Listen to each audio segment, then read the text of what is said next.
नमस्कार साथियों, मैं हूं दीपक सिन्हा और आप देख रहे हैं हमारा यूट्यूब चैनल स्पर्धा स्टार। आज हम बात करते हैं एक समसामयिक विषय की।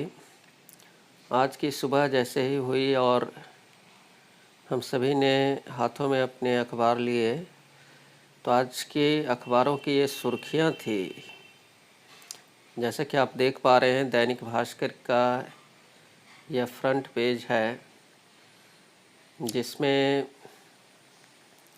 एक और युद्ध शुरू, ये शीर्षक लगाया गया है इस खबर का। और देखिए, मध्य एशिया में ये जो विवाद है वो बहुत पुराना है और इसी विवाद की कड़ी में एक और युद्ध शुरू हो चुका है। फिलिस्तीन ने इजराइल पर 5000 रॉकेट दागे, 40 मरे, 700 घायल। इजराइल ने गाजा पट्टी पर गोले बरसाए, 198 की मौत, 1610 जख्मी। बॉर्डर तोड़ घरों में घुसे आतंकियों ने किया कत्लेआम, महिलाएं अगवा। ये मानवता को भी शर्मसार कर देने वाले घटना है।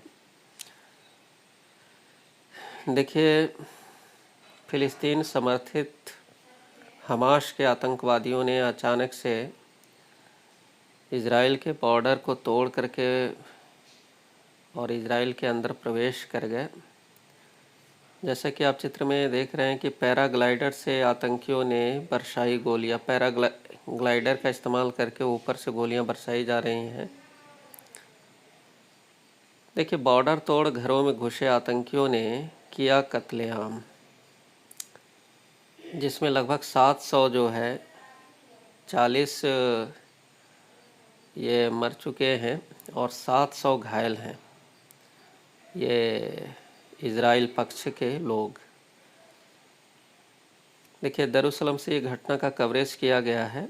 रूस यूक्रेन के बीच 590 दिन से चल रहे युद्ध के बीच शनिवार सुबह एक और जंग छिड़ गई है। जैसा कि आप जान रहे हैं कि रूस और यूक्रेन के बीच अभी युद्ध चल ही रहा है 590 दिनों से। इसी बीच जो है विश्व एक नए आगोश में, युद्ध के आगोश में जो है चला गया है। फिलिस्तीन के इस्लामी आतंकवादी संगठन हमास ने इजराइल पर हवाई, ज़मीनी और समुद्री, ये देखिए तीनों माध्यमों से सीमा पर हमला बोल दिया है। हमास ने गाजा पट्टी से शनिवार सुबह 10 बजे महज 20 मिनट में इजराइल पर 5000 रॉकेट दागे।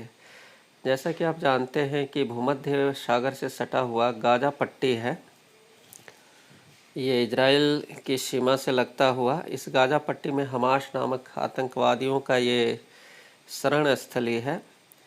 इन्होंने कब्जा कर रखा है गाजा पट्टी में और वहीं से ये जो है आतंकी हमले किए जा रहे हैं।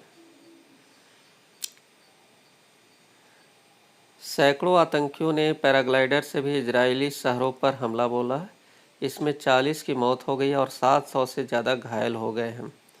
इसमें ज़्यादातर आम नागरिक थे क्योंकि हमले रिहायशी इलाकों में किए गए थे। जवाब में इजराइल के पीएम बेंजामिन नेतान्याहू ने युद्ध की घोषणा कर दी है।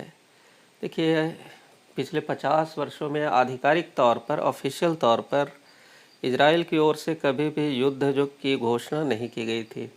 जो तो युद्ध छोटे मोटे हमेशा चलते रहते हैं। मध्य एशिया हमेशा शांति रहता है, लेकिन पहली बार ऑफिशियल तौर पर जो है जंग का ऐलान कर दिया गया है। इसके बाद गाजा पट्टी पर भीषण गोलाबारी की गई। इजराइल की ओर से भी जवाबी कार्रवाई की गई है। गाजा पट्टी जो हमास की शरण स्थली है वहाँ पर की गई है, जिसमें 198 लोगों की जान गई और 1610 घायल हो गए। मतलब कि फिलिस्तीन समर्थित हमास आतंकवादियों को भी भारी नुकसान उठाना पड़ा है इस जंग में।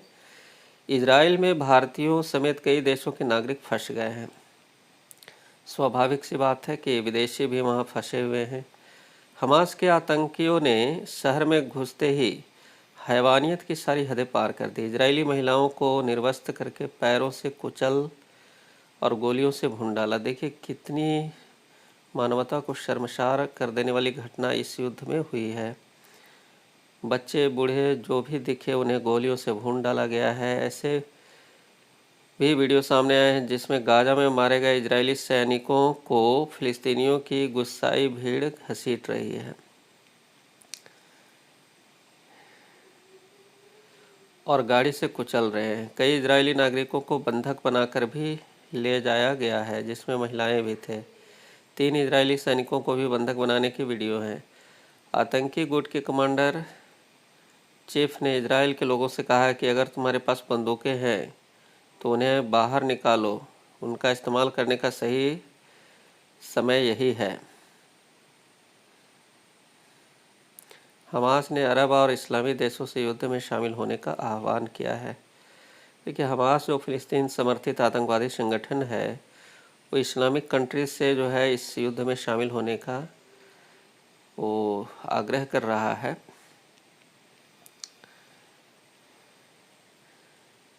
देखिए, ये जैसे कि हम जानते हैं कि इजराइल जो है तकनीक के मामले में काफ़ी एडवांस है और एडवांस टेक्नोलॉजी के होते हुए भी कहीं ना कहीं चूक हुई है इंटेलिजेंस में ये इजराइल के द्वारा।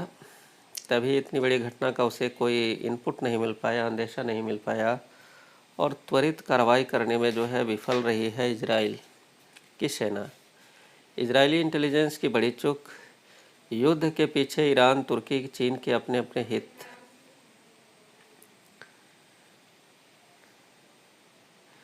देखिए, अभी हमले के 3 कारण हैं। 1973 के युद्ध की 50वीं वर्षगांठ भी थी। 1973 में जो 6 दिनों का युद्ध हुआ था,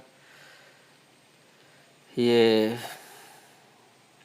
इजराइल और फ़िलिस्तीन के बीच, उसकी 50वीं वर्षगांठ भी है। हो सकता है कि फ़िलिस्तीन ने इस 50वीं वर्षगांठ पर ये जंग का ऐलान किया हो। देखिए, पहला कारण तो ये है कि इजराइल के अभी घरेलू मोर्चे पर व्यस्त था। देखिए, इजराइल में अभी बहुत सी डोमेस्टिक इश्यूज चल रहे हैं। वहाँ पर जुडिशियल सिस्टम की शक्तियाँ कम की गई हैं, जिसके विरोध में जनता जो है थी और जनता का ध्यान उधर ही लगा हुआ था। इसका फ़ायदा उठाकर विरोधियों ने वहाँ हमला बोल दिया। दूसरा कारण है कि यहूदियों के पवित्र त्यौहार जो है मिस्चेट टोरा के आखिरी दिन था और लोग जश्न में थे।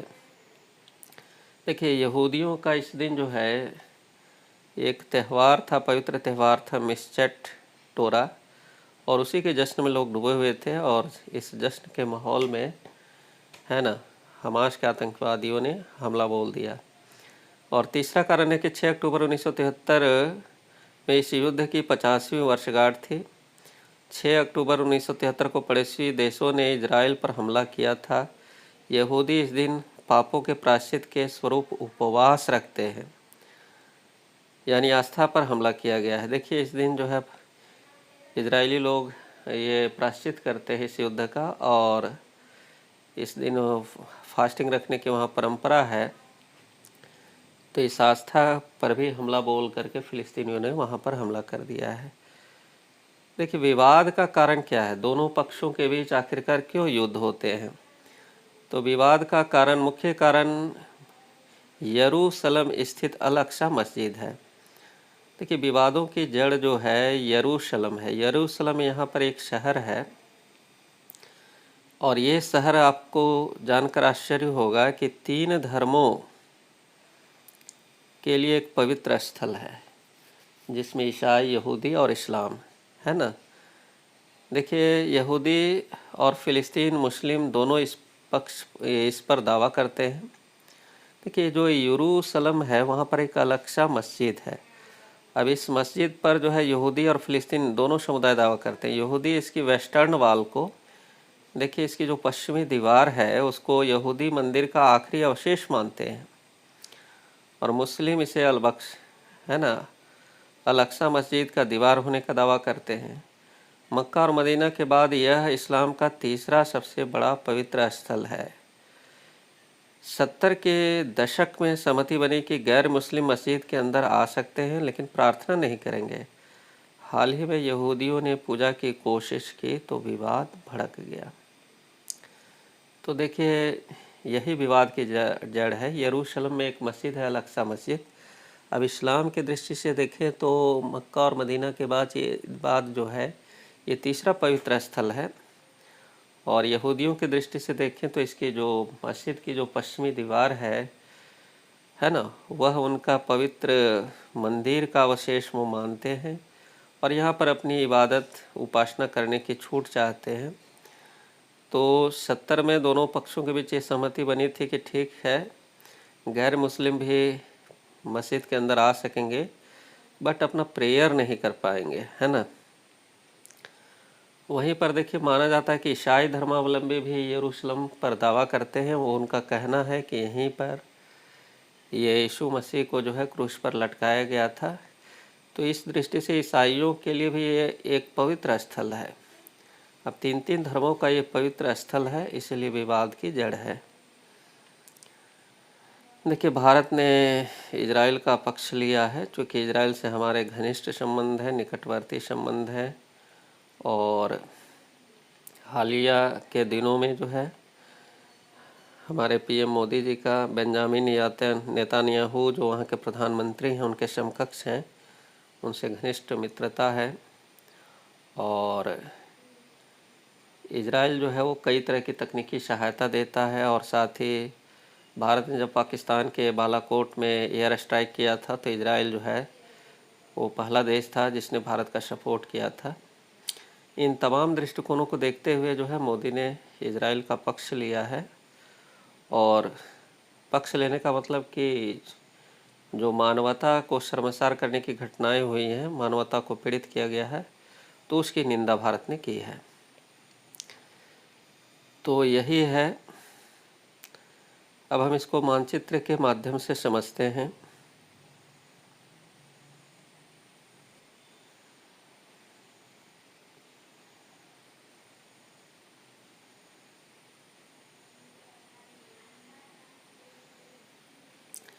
देखिए यही इजराइल का मानचित्र है। जो ये आप देख रहे हैं ये भूमध्य सागर है। देखिए जो इजराइल कंट्री है, यही इजराइल कंट्री है। जो येलो से आप देख पा रहे हैं यही इजराइल कंट्री है।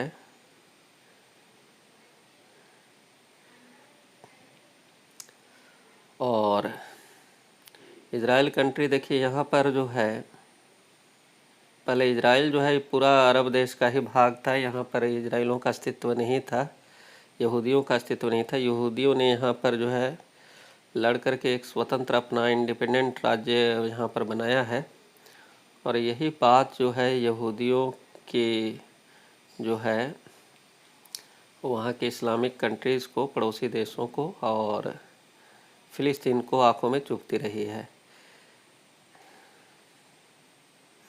देखिए यदि हम बात करें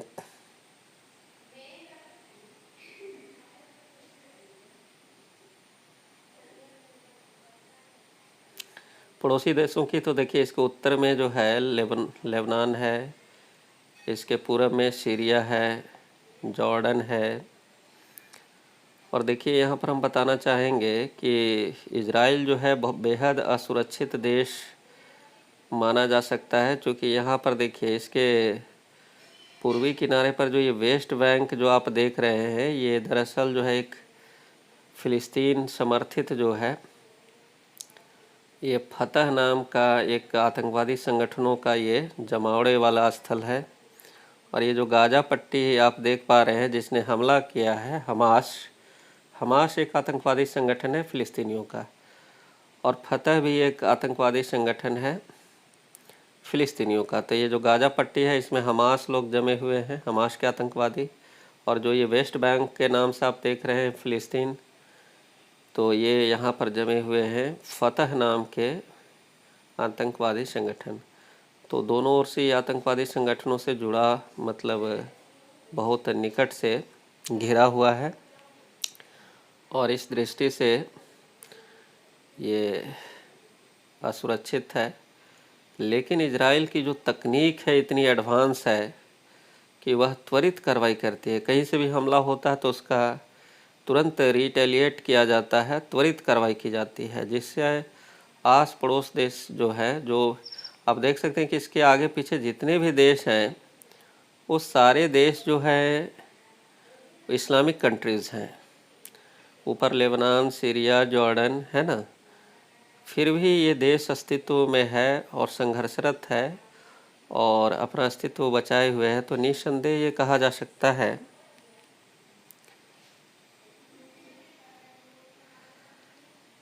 कि अपनी उन्नत तकनीक के बल पर वह टिका हुआ है, चारों ओर से इस्लामिक कंट्रीज से घिरने के बावजूद, और अलग धर्म का देश जो है यहाँ पर अस्तित्व में है। तो यही आज के लिए एक बेहद अहम जानकारी थी समसामयिक विषय की। चलिए मिलते हैं नेक्स्ट एपिसोड में, तब तक के लिए आप सभी का बहुत बहुत धन्यवाद। यदि आपको हमारा ये एपिसोड अच्छा लगा हो तो आप इसे लाइक करें, मित्रों के बीच शेयर करें और सब्सक्राइब कर लें, ताकि इसी तरह के जब भी हम वीडियोस लेकर आपके बीच आएँ तो उसका नोटिफिकेशन आपको सबसे पहले मिलता रहे। चलिए, अंत तक देखने के लिए आपका बहुत बहुत आभार और धन्यवाद।